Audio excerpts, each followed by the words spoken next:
ನಮಸ್ಕಾರ ಎಲ್ಲರಿಗೂ ರೋಚಕ ಯೂಟ್ಯೂಬ್ ಚಾನಲ್ಗೆ ಸ್ವಾಗತ.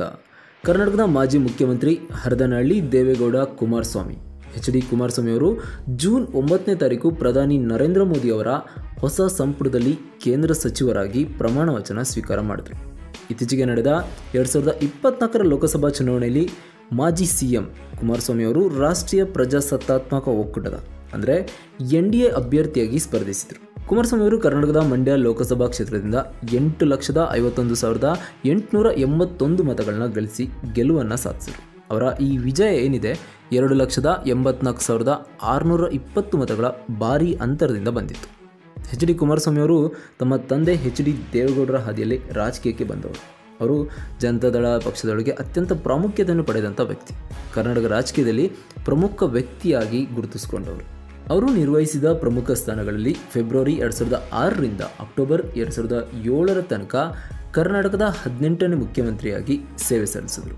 ಮೋದಿ ಸಂಪುಟದಲ್ಲಿರುವ ಕುಮಾರಸ್ವಾಮಿ ಅವರ ಅಧಿಕಾರ ಏನು, ಅವರ ಪವರ್ ಏನು, ಇವರ ಅಧೀನದಲ್ಲಿ ಬರುವ ಸಂಸ್ಥೆಗಳು ಎಷ್ಟು, ಇವರ ತಿಂಗಳ ಸಂಬಳ ಎಷ್ಟು, ಇವರ ಓಡಾಟಕ್ಕೆ ಕ್ಷೇತ್ರದ ಖರ್ಚಿಗೆ ಎಷ್ಟು ಹಣ ಸಿಗುತ್ತೆ, ಎಲ್ಲದನ್ನು ಕೂಡ ಈ ವಿಡಿಯೋದಲ್ಲಿ ನೋಡ್ತಾ ಹೋಗೋಣ. ಅದಕ್ಕಿಂತ ಮುಂಚೆ ಯಾರೆಲ್ಲ ನಮ್ಮ ಚಾನಲ್ನ ಸಬ್ಸ್ಕ್ರೈಬ್ ಮಾಡಿಲ್ಲ ಅಂತ ಅಂದರೆ ನಮ್ಮ ಚಾನಲ್ನ ಸಬ್ಸ್ಕ್ರೈಬ್ ಮಾಡಿ.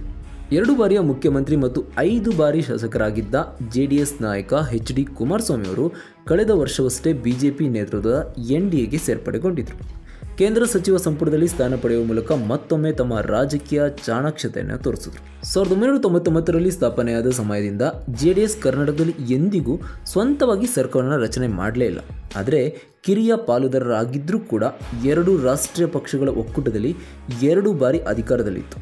20 ತಿಂಗಳ ಕಾಲ BJPಯೊಂದಿಗೆ ಫೆಬ್ರವರಿ 2006ರಿಂದ, ಅದರ ಜೊತೆಗೆ ಮೇ 2018ರ ವಿಧಾನಸಭಾ ಚುನಾವಣೆ ನಂತರ 14 ತಿಂಗಳ ಕಾಲ ಕಾಂಗ್ರೆಸ್ನೊಂದಿಗೆ 2 ಬಾರಿ ಕುಮಾರಸ್ವಾಮಿ ಮುಖ್ಯಮಂತ್ರಿ ಆಗಿದ್ದರು. ಮಾಜಿ ಪ್ರಧಾನಿ ಎಚ್.ಡಿ. ದೇವೇಗೌಡರ ಮಗ ಈಗ BJPಯೊಂದಿಗೆ ಮೈತ್ರಿ ಮಾಡಿಕೊಳ್ಳುವ ಮೂಲಕ ಕ್ಯಾಬಿನೆಟ್ ಸ್ಥಾನವನ್ನು ಭದ್ರಪಡಿಸಿಕೊಳ್ಳುವುದರ ಜೊತೆಗೆ ಅವರ ಪಕ್ಷದ ಉಳಿವಿಗಾಗಿ ಹೋರಾಟ ಕೂಡ ನಡೆಸ್ತಾ ಇದ್ದಾರೆ. ಮಂಡ್ಯ ಲೋಕಸಭಾ ಕ್ಷೇತ್ರವನ್ನು ಗೆಲ್ಲುವ ಮೂಲಕ ಮಾಜಿ ಸಿಎಂ JDS ಕಳೆದುಕೊಂಡಿದ್ದಂಥ ಭದ್ರಕೋಟೆಯನ್ನು ಮರಳಿ ಪಡೆಯುವುದರಲ್ಲಿ ಸಕ್ಸಸ್ ಆದರು. BJPಯೊಂದಿಗೆ ಮೈತ್ರಿ ಮಾಡಿಕೊಳ್ಳುವ ಮೂಲಕ ಕರ್ನಾಟಕದಲ್ಲಿ ಪಕ್ಷ ಇನ್ನೂ ಅಸ್ತಿತ್ವದಲ್ಲಿ ಇದೆ ಅಂತ ತೋರಿಸ್ಕೊಟ್ರು. ಸಂಸತ್ತಿನ ಹೊಸ ಸದಸ್ಯರಾದಂಥ ಎಚ್.ಡಿ. ಕುಮಾರಸ್ವಾಮಿ ಉಕ್ಕು ಮತ್ತು ಭಾರೀ ಕೈಗಾರಿಕೆ ಖಾತೆಯ ಸಚಿವರಾಗಿದ್ದಾರೆ. ಹಾಗಾದರೆ ಇವರಿಗೆ ತಿಂಗಳಿಗೆ ಎಷ್ಟು ಸಂಬಳ ಸಿಗುತ್ತೆ, ಅದ್ರ ಜೊತೆಗೆ ಏನೆಲ್ಲ ಸವಲತ್ತುಗಳು ಸಿಗುತ್ತೆ ಅಂತ ಈಗ ನೋಡ್ತಾ ಹೋಗೋಣ. ಕುಮಾರಸ್ವಾಮಿ ಅವರಿಗೆ ಮೂಲ ವೇತನ ಅಂತ ತಿಂಗಳಿಗೆ 1 ಲಕ್ಷ ರೂಪಾಯಿ ಸಿಗುತ್ತೆ. ಕ್ಷೇತ್ರದ ಭತ್ಯೆ, ಕುಮಾರಸ್ವಾಮಿ ಅವರಿಗೆ ಕ್ಷೇತ್ರದ ಭತ್ಯೆಯಾಗಿ ಪ್ರತಿ ತಿಂಗಳು 70,000 ರೂಪಾಯಿ ಸಿಗುತ್ತೆ. ಇದರಲ್ಲಿ ಕಚೇರಿ ನಿರ್ವಹಣೆ, ಅದ್ರ ಜೊತೆಗೆ ಕ್ಷೇತ್ರದೊಳಗೆ ಏನೆಲ್ಲ ಖರ್ಚು ವೆಚ್ಚ ಬರುತ್ತೆ ಇದು ಅದರಲ್ಲಿ ಸೇರ್ಕೊಂಡಿರುತ್ತೆ. ಕಚೇರಿ ಖರ್ಚು, ಕುಮಾರಸ್ವಾಮಿ ಅವರಿಗೆ ಕಚೇರಿ ನಿರ್ವಹಣೆಗಾಗಿ ಪ್ರತಿ ತಿಂಗಳು 60,000 ರೂಪಾಯಿ ಸಿಗುತ್ತೆ. ಇದರಲ್ಲಿ ಕಚೇರಿಗೆ ಬೇಕಾದಂಥ ಸ್ಟೇಷನರಿ ವಸ್ತುಗಳು, ದೂರವಾಣಿ ಸಂಪರ್ಕ, ಕಚೇರಿ ಸಿಬ್ಬಂದಿಗಳ ಸಂಬಳ ಇದಿಷ್ಟೂ ಕೂಡ ಈ ಕಚೇರಿ ಖರ್ಚಿನಲ್ಲಿ ಬರುತ್ತೆ. ದಿನದ ಭತ್ಯೆ, ಸಂಸತ್ತಿನ ಅಧಿವೇಶನಗಳು ಮತ್ತು ಸಮಿತಿ ಸಭೆಗಳ ಸಮಯದಲ್ಲಿ ಸಂಸದರು ರಾಜ್ಯದಲ್ಲಿದ್ದಾಗ ಸಮಿತಿ ಸಭೆಗೆ ಹಾಜರಾಗುವ ವೇಳೆ ಪ್ರತಿ ಸಂಸದರಿಗೆ ಪ್ರತಿದಿನ 2,000 ರೂಪಾಯಿ ಭತ್ಯೆ ಸಿಗುತ್ತೆ. ಇದರಲ್ಲಿ ಅವರ ಊಟ, ತಿಂಡಿ ಮತ್ತು ವಸತಿಯ ಖರ್ಚನ್ನು ಕೂಡ ನೋಡ್ಕೋಬಹುದು. ಪ್ರಯಾಣದ ಭತ್ಯೆ, ಕುಮಾರಸ್ವಾಮಿ ಅವರು ಪ್ರತಿ ವರ್ಷ ತಾವು ಸೇರಿದಂತೆ ತಮ್ಮ ಕುಟುಂಬದ ಸದಸ್ಯರು 34 ಬಾರಿ ಉಚಿತವಾಗಿ ವಿಮಾನ ಪ್ರಯಾಣ ಮಾಡಬಹುದು. ಅದೇ ರೀತಿ ವೈಯಕ್ತಿಕವಾಗಿ ಅಥವಾ ಅವರ ಕೆಲಸ ಕಾರ್ಯಗಳಿಗಾಗಿ ಉಚಿತವಾಗಿ ಫಸ್ಟ್ ಕ್ಲಾಸ್ ರೈಲು ಪ್ರಯಾಣ ಕೂಡ ಮಾಡ್ಬೋದು. ಅಷ್ಟೇ ಅಲ್ಲ, ತಮ್ಮ ಕ್ಷೇತ್ರದ ಸುತ್ತಾಟಕ್ಕಾಗಿ ಪೆಟ್ರೋಲ್ ಮತ್ತು ಡೀಸೆಲ್ಗೆ ಸಂಬಂಧಪಟ್ಟ ಖರ್ಚನ್ನು ಕೂಡ ಈ ಪ್ರಯಾಣದ ಭತ್ಯೆಯಲ್ಲಿ ಬರುತ್ತೆ. ಮನೆ ಹಾಗೂ ವಾಸ್ತವ್ಯ ಭತ್ಯೆ, 5 ವರ್ಷಗಳ ಕಾಲಾವಧಿಯಲ್ಲಿ ಕುಮಾರಸ್ವಾಮಿ ಅವರಿಗೆ ಪ್ರಮುಖ ಸ್ಥಳಗಳಲ್ಲಿ ಬಾಡಿಗೆ ರಹಿತ ವಸತಿ ಸೌಲಭ್ಯನ ಕಲ್ಪಿಸಿಕೊಡಲಾಗುತ್ತೆ.